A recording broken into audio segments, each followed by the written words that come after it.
Stand by to initiate release sequencer. On my mark. 5. We're on express elevator to hell. Going down. 2. 1. Mark.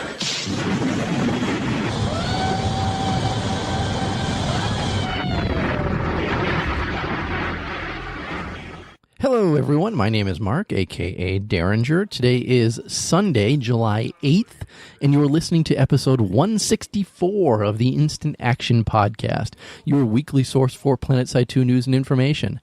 As always, I'm brought to you by great listeners like you via the Support the Show tab on instantactionpodcast.com.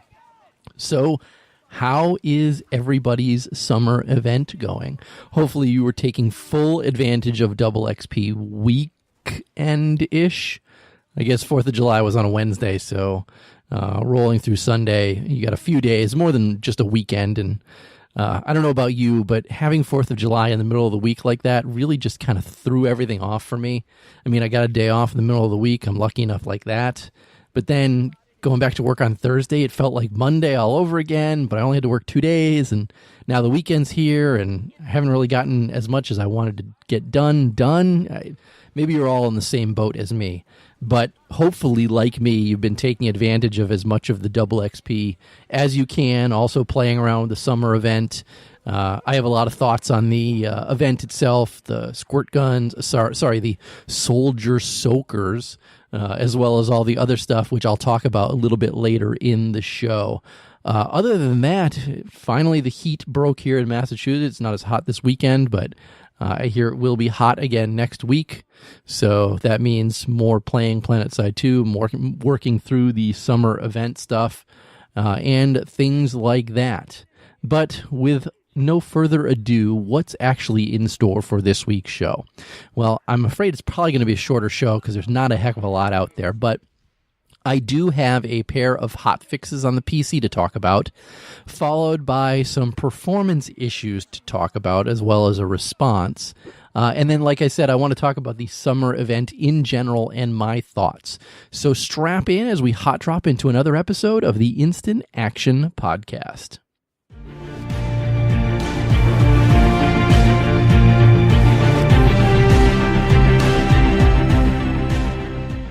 So like I said, first we have the July 3rd PC hotfix. I almost said June, even though I know we're in July. July 3rd PC hotfix. This is all just bug fixes and stuff that they needed to throw out immediately to fix some of the errors before the July 4th summer event kicked off. First off, they fixed the issue with the Galaxy turrets. If you were not aware, Galaxy turrets were appearing in absolutely incorrect places. Many people hypothesized that when they were playing around with the Bastion fleet carriers and making them fly, that they might have screwed up some of the Galaxy information, stuff like that. It was kind of cool the way they looked, though. I don't know if everybody saw the pictures of them or not, but you basically got a belly gun for, I believe, the 2 wing guns on the Galaxy, and I kind of actually liked it. I didn't think it was that bad at all, and I know that they fixed it, and we can't do it anymore. You know, you can't have your belly guns on the Galaxy, but if they're able to do something like that, why not offer that as an alternate variant of a Galaxy?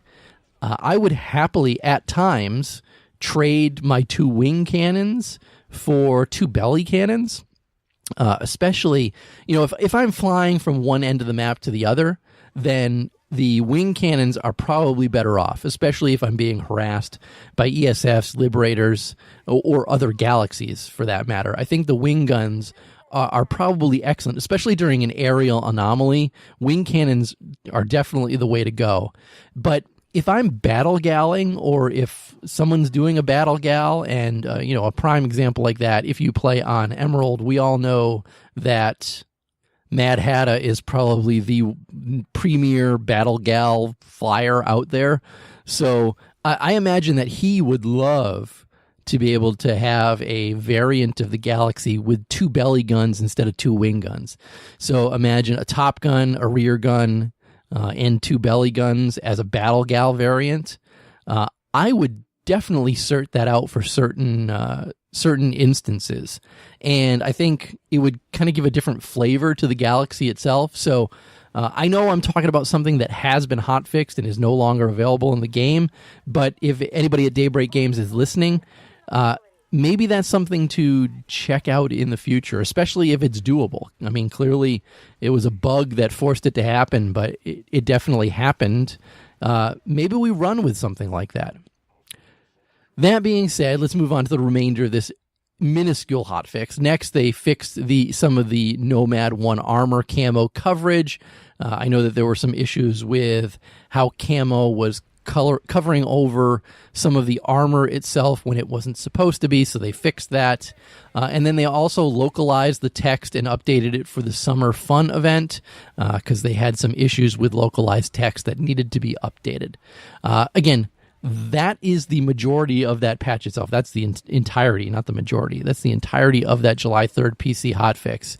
I do think that talking about changing the Galaxy and giving a variant, though, is something that the devs might actually think about and go for it. I have no concrete evidence that they will. This is just a suggestion coming from a faithful community member.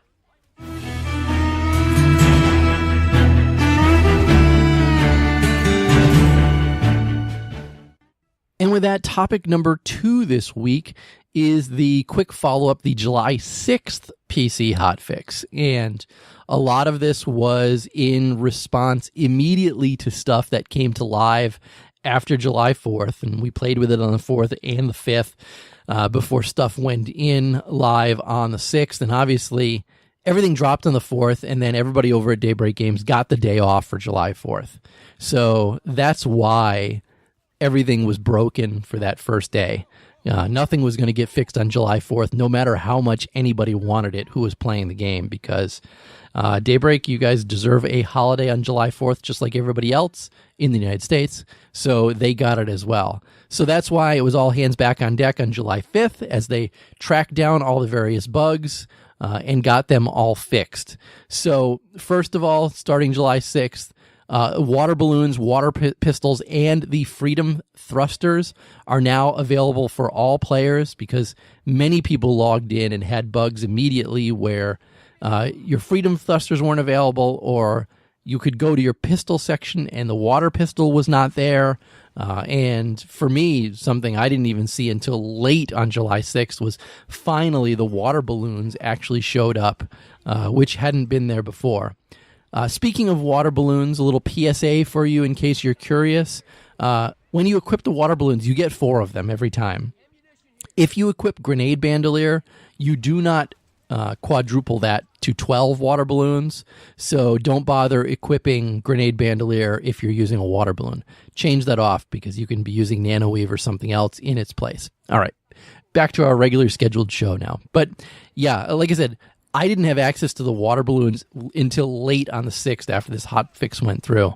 Water pistols, I didn't have those in the first iteration either.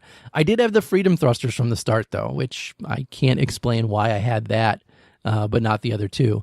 But I did get the water pistols later that day, and God, I love those things. I'll talk about those a little bit later.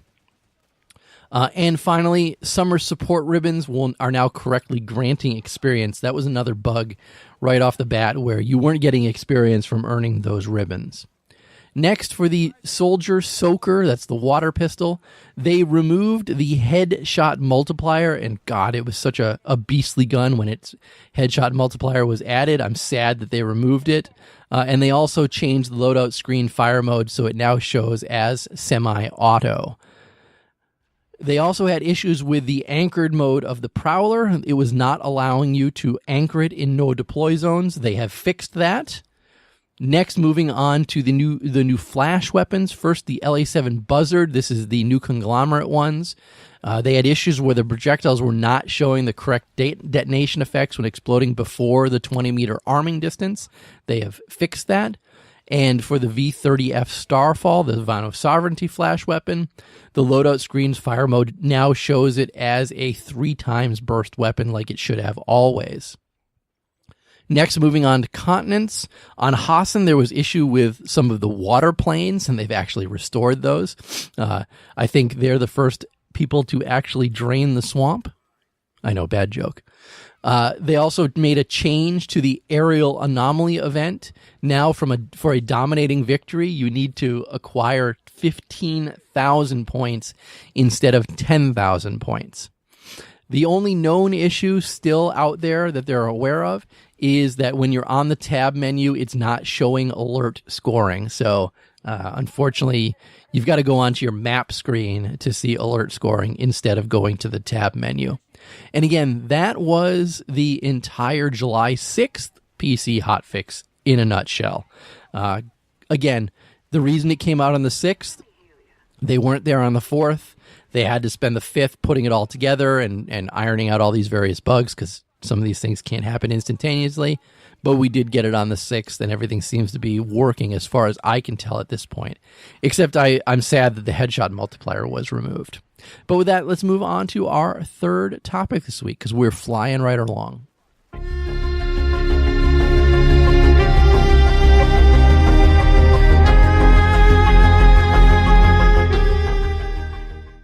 So topic number 3 this week is really the elephant in the room. If you've been playing Planetside 2 recently, you know that there are all kinds of performance issues with the game right now. And I'm not a developer, never claimed to be one. I don't know the inner workings of Planetside 2 or Daybreak Games itself.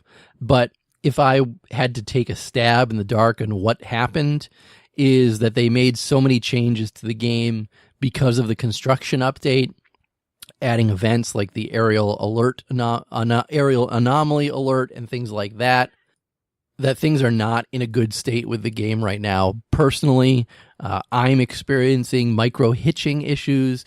A lot of times after I kill somebody, things will start hitching. I'll get that micro freeze for a few seconds where I'm like, God damn, is my game going to crash? I know there's people on PS4 side of the game that are getting blue screen errors and they're crashing out of the game altogether multiple times within, a 5, 10, 15-minute span. That's absolutely annoying. Again, I really think I say the game's in a bad state right now, and maybe that's kind of, painting the whole thing with too broad a brush. The game's playable right now, so don't think listening to this, if you haven't been playing recently, that you got to stay away from Planetside 2 because it's a steaming pile of shit. That's not the case.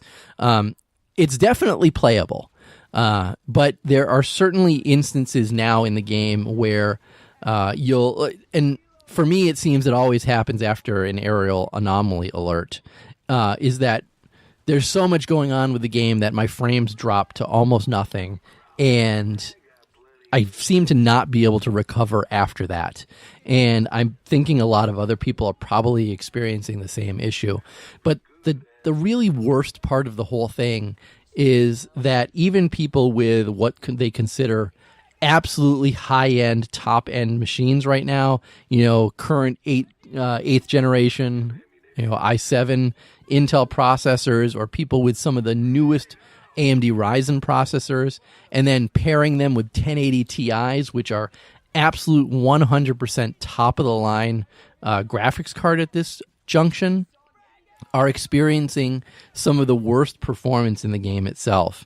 And I know that these people, they've put in black and white on the web what their systems are, what they're running. A lot of people have put their INIs out there so you can see what their actual settings are. And a lot of these people are sacrificing beauty within the game itself. And Planetside 2 is a beautiful game when you get down to it, if you're able to play it on those, ultra settings.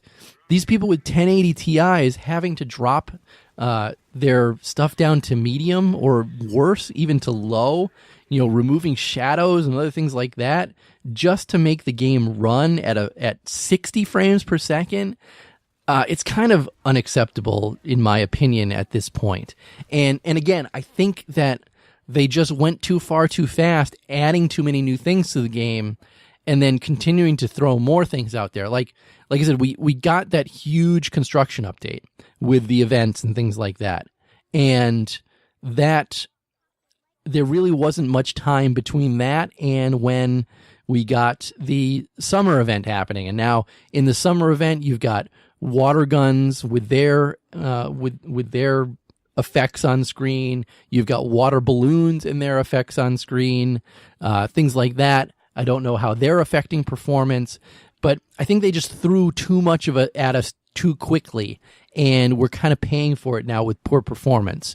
Now, I say all this, and we do have a response from Daybreak Games, and I'm going to read a few of those for you right now, because there was a pretty long post on this on Reddit from Doku, of all people. And if Doku, someone who is creating some of the most beautiful weapons and armor in game that everybody is buying, is complaining, then I think I'm glad that Daybreak Games is sitting up and taking notice, because you don't want to lose somebody like that who you're having contracts with to produce content for your game.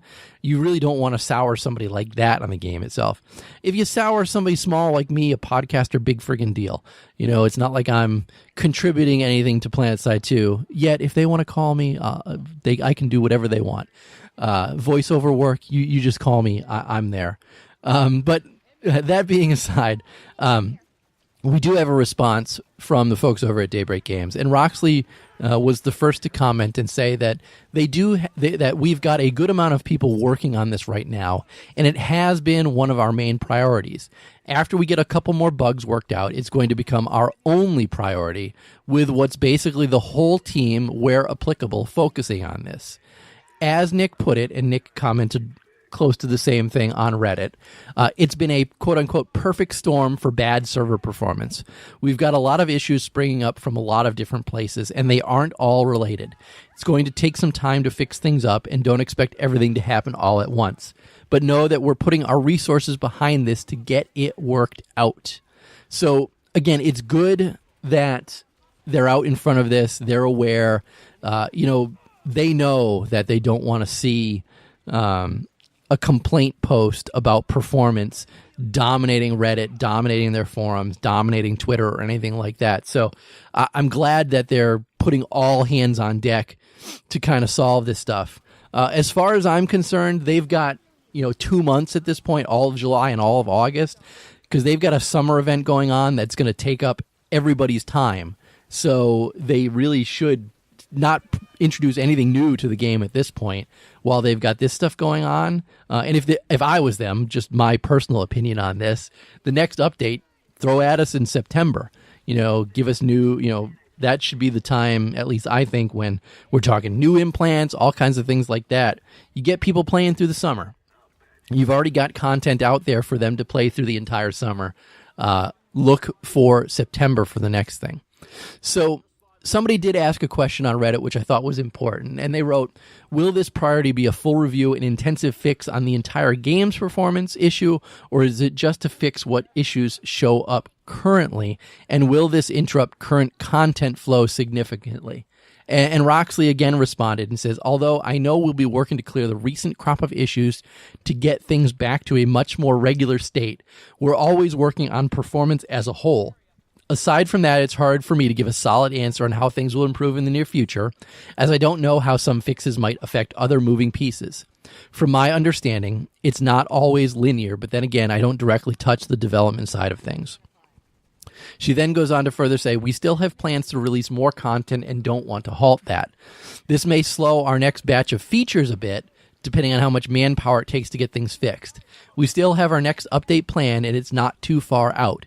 So we're doing our best to stick to that and progress as usual.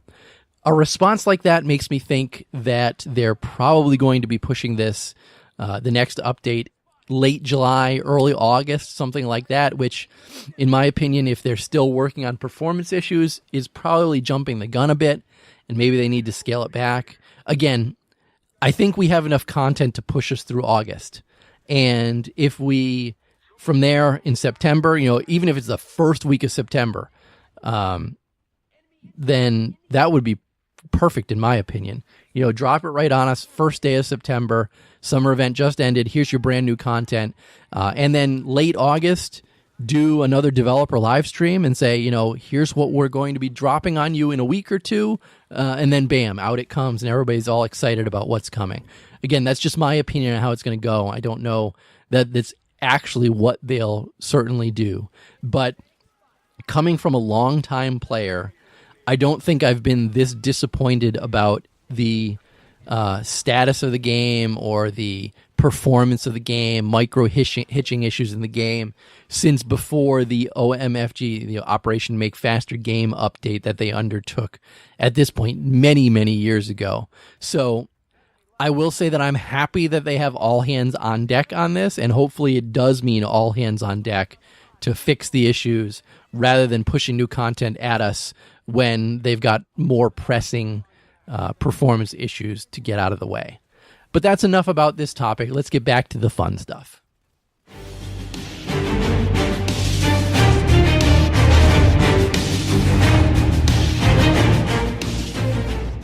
Okay, like I said, fun time. Let's talk about the summer event and the new flash weapons themselves in particular. So, if you have not played the summer event yet, I highly recommend you get in-game and play.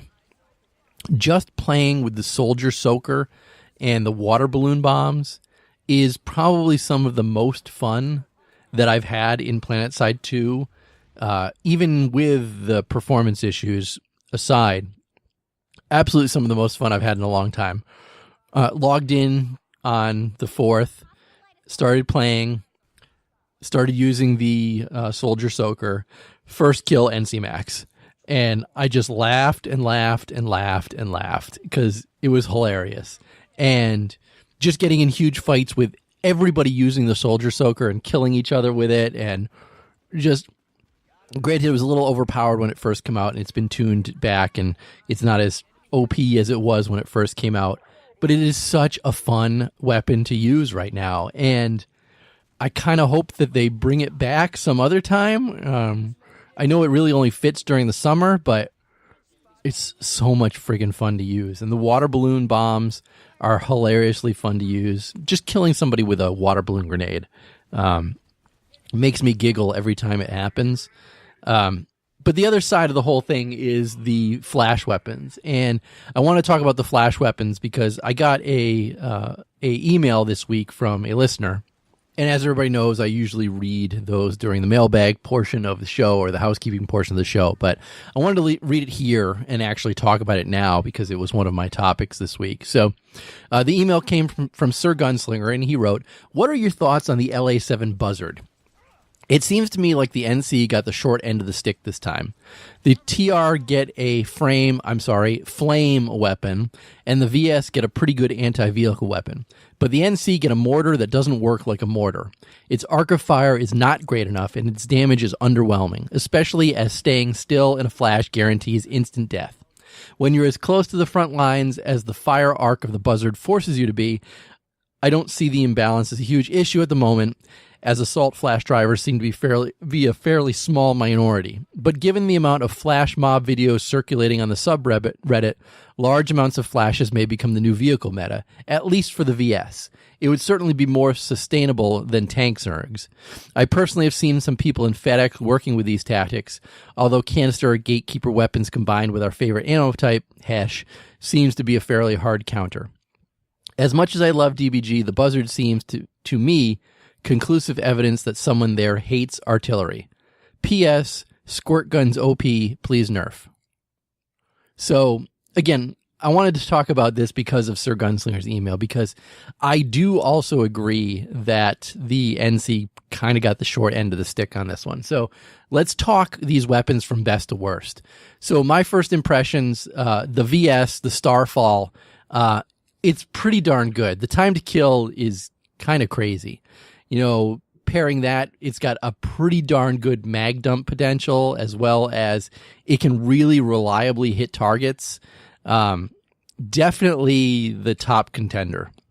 And it can even be used at range by a little bit. Again, it's a 20 to 30 meter weapon out, but close range, it's disgusting. 2 rounds in the back of any tank pretty much destroys it, especially lightnings. Main battle tanks are definitely a little bit more. But the fact that you can uncloak out of nowhere and somebody who's even taken a little bit of damage, hit them with a Starfall, they're instantly dead. I've seen VS players, fighting each other to get that last kill with the Starfall. Definitely the best of the 3. Next, the TR's Pillager. Obviously, it's a flamethrower, and I didn't expect to see a flamethrower in the game ever since the max flamethrowers got scrapped. But interesting that they want to bring it back to the game, and certainly for me, my frames really suffer every time these go off. So, Sir Gunslinger, you're absolutely right when you call it a frame weapon, not a flame weapon. But the other issues I've seen with it, I've seen people catch themselves on fire accidentally. You really have to get close to vehicles. It's not that great against infantry, but it scales pretty well. When you are strafe running things, I saw a video of FedEx doing strafe runs with the Pillager, and they were wreaking some pretty havoc with that while it was going. But then, like I said, third, and Starfall, I got to go back to that one for 1 second because I forgot to mention that it really doesn't do well against infantry. It's pretty much ineffective against infantry. So that's its trade-off. But moving on, like I said, to the Buzzard, it is not a good weapon. In order to actually lob around somewhere, you have to aim so high that you can't see what you're targeting. And you have to be so close to actually hit anything with it that you're going to be dead instantly. Its splash damage area isn't great. I think that should be increased. And the velocity is just so slow that people can dodge the shells as they're incoming. I think the Buzzard is by far the absolute worst of the 3, and NC definitely got the short end of the stick on this one, Sir Gunslinger. I couldn't agree with you more. Again, ranking them, the Starfall is by far the best one if you're hunting tanks. And if you're hunting tanks with it, go for it. Pillager, it's a niche weapon, has its own little niche there. I know people are enjoying running around catching other people on fire. But the Buzzard, you might as well just use the Fury instead of the Buzzard. There's absolutely no reason to use it at this point. I do expect the Buzzard will most likely get a buff in the coming future because it really needs to. It's absolutely terrible as it is right now. And I'm still surprised that Daybreak Games released new weapons without putting them on test. You'd think they'd learn the lesson on that because they're kind of getting skewered right now over the Buzzard. That's kind of a chicken joke. If you grill, you'll get that one. But yeah, Sir Gunslinger, thank you for that email because it's definitely something that I wanted to talk about. And I'm going to reiterate it again. If you have not played the summer event yet in Planetside 2, drop what you're doing, load up the game, play it. It's a hell of a lot of fun. With that, let's move on to housekeeping and end this week's show. Housekeeping. Housekeeping. Come back later, please. Housekeeping. Not now. Housekeeping. Go away. I coming anyway?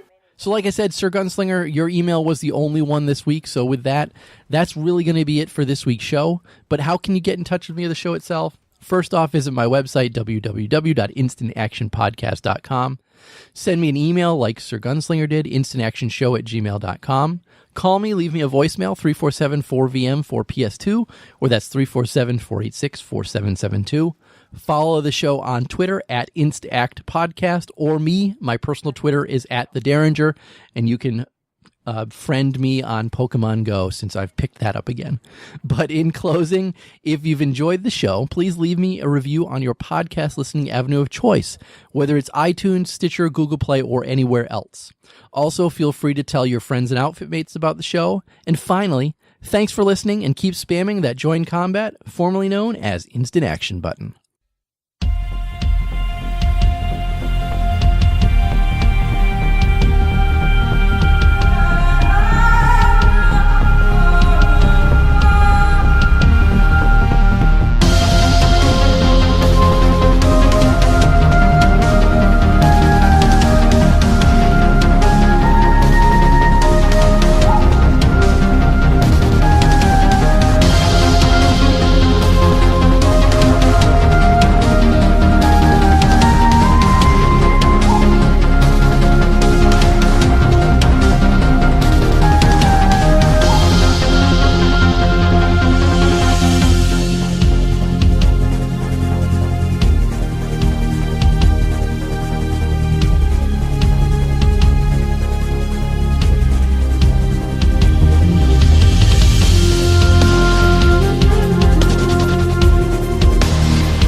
Get your arms combined.